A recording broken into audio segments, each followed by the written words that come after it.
और भगवान के वैसे कुल कितने विवाह हुए?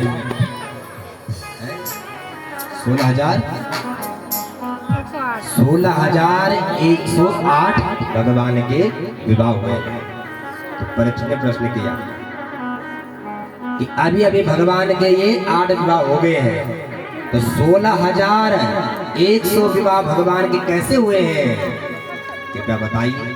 तो निवेदन किया, एक भौमासुर नाम का दैत्य था।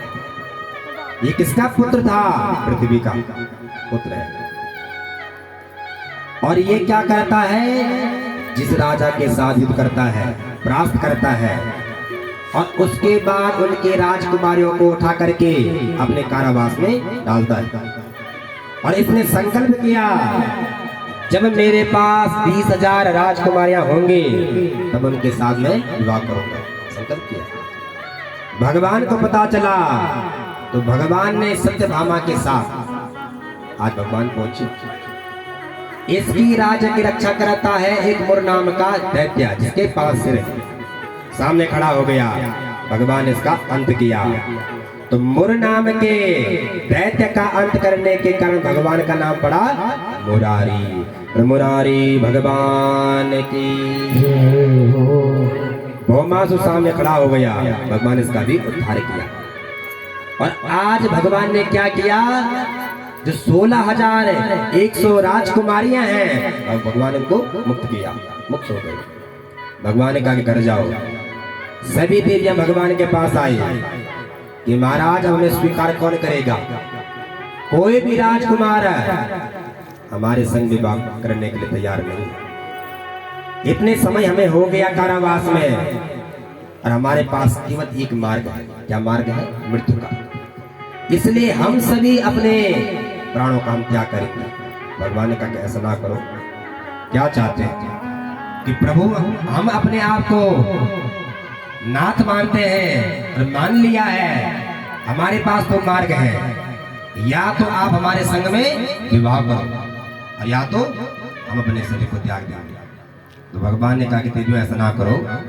तो भगवान ने आज एक मुहूर्त में 16,100 राजकुमारियां हैं, एक ही मुहूर्त में भगवान का विवाह हो गया।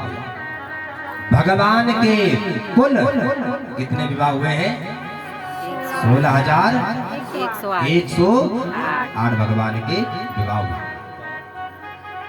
अब प्रत्येक रानी से भगवान को 10-10 पुत्र और एक पुत्रों का धन भगवान को प्राप्त हुआ।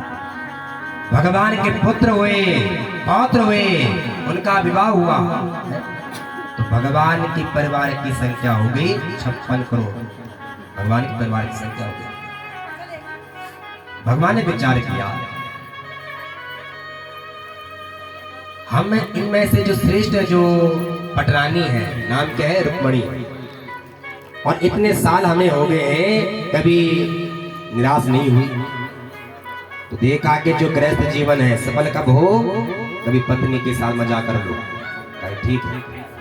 तो भगवान ने क्या किया? रुक्मणी जी को बुलाया और रुक्मणी जी से निवेदन किया कि देखो देवी, आपने हमारे भीतर कौन से गुण का दर्शन किया जो आपने हमारे संग विवाह किया? हमारे अंदर कोई गुण है ही नहीं। अरे हमारे माता पिता का न आता न पता। संसार के लोग कहते हैं, कोई कहता है नंद का पुत्र है, यशोदा का पुत्र है, तो कोई कहता है देवकी का, वसुदेव जी महाराजन का पुत्र है। हमारे तो माता पिता का भी पता नहीं है। तो क्या गुण देख लिया आपने हमारे भीतर? और देखो, हम राजा बनने वाले नहीं हैं, हमें साफ मिला हुआ है, हम कभी राजा नहीं बन सकते हैं। अरे तुम्हारे लिए इतना अच्छा रिश्ता आया था, किसका? शिशुपाल का। राजा बनने वाला है। और यदि आप उसकी पटरानी होती तो समय रानी होती, पर हम कभी भी राजा नहीं बन सकते।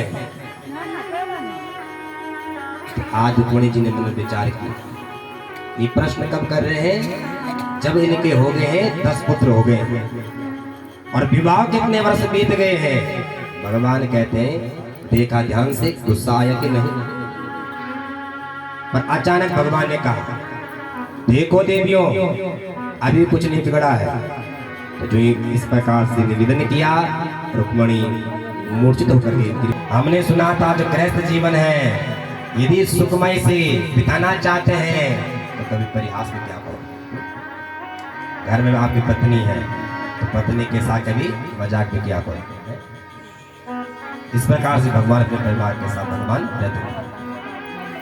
समय बीता, भगवान के पुत्र हुए हैं प्रद्युम्न और इनके पुत्र हुए हैं अनिरुद्ध। अनिरुद्ध के 2 विवाह हुए। कैसे हुए? कहा कि एक विवाह हुआ है जो रुक्मी है और रुक्मी की नातनी के साथ अनिरुद्ध का विवाह संपन्न हुआ है।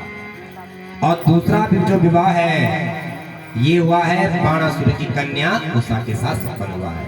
कहा कैसे हुआ है तो निवेदन किया। कहा कि एक बाणासुर नाम का राजा